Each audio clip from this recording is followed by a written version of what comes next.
technology into our schools.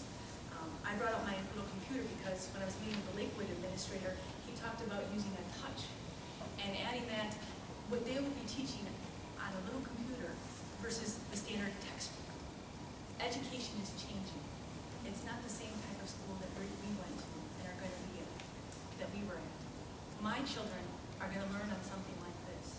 And he said to me, you know, when the kids are switching classes, the teacher will program their computer for what the next class is.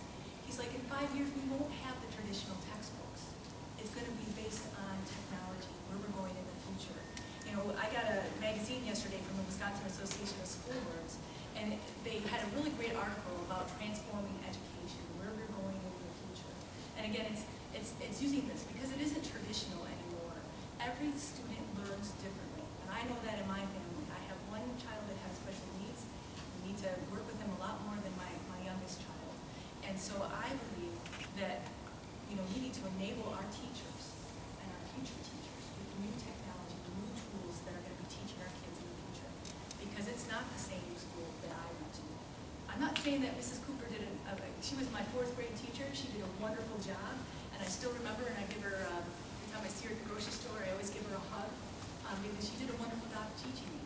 But our future teachers are going to be so different, and the tools that they need are different than the tools that we've been using for years. So again, that's where I think quality education, or where do I see we need to have improvement in education. I think we have to use the technology, and I think that's important. Thank you. Categories, and it actually kind of curtails on what Representative Voss talked about, and really the differences. This is what our GPR funding is for education. Excuse me. Thank you. Our GPR funding is general purpose revenues. That's really what we as legislators have a lot of control over in our budget. Our whole budget is $65 billion, but half of our budget comes from the federal government, and there's usually strings attached to that section of the budget. So when you look at this, and we spend 49% of our state budget on education. Now that's pre-K all the way through university level funding. But when you look at that, that is where the largest chunk of our money goes. The next largest chunk is health and human services. And it's always been the debate, even in the last 10 years, of fighting between health and human services, be it the Medicaid program, Badger Care, Family Care, and education. Those are the two areas that really get pitted against one another when we're talking about the school funding formulas. Now, in my area of the state, in the 66, similar to Representative Voss, we have a higher property tax value area, but it's that three-legged stool that was passed in 1995 that helped keep things in line. There are places like the city of Milwaukee. Now, MPS school district gets $548 million of state aid.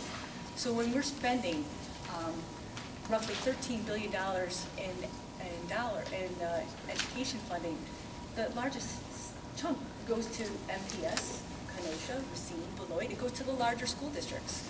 Our schools don't get as much.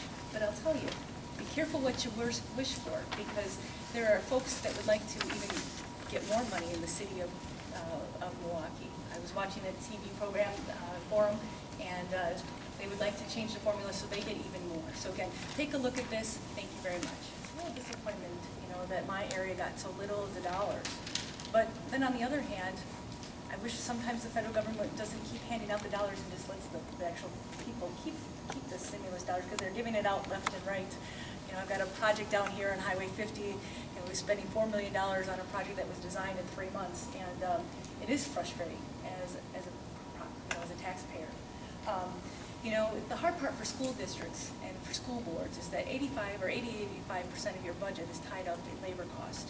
So we really need to give you more tools in the toolbox. And the unfortunate thing that when we passed the budget last year in July, we took away some tools that school boards had.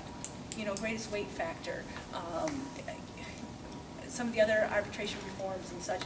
Those, you know, and I want to tell you, in the middle of the night when we passed the state budget, the only group of lobbyists that was still there at about 5 o'clock in the morning was WEAC.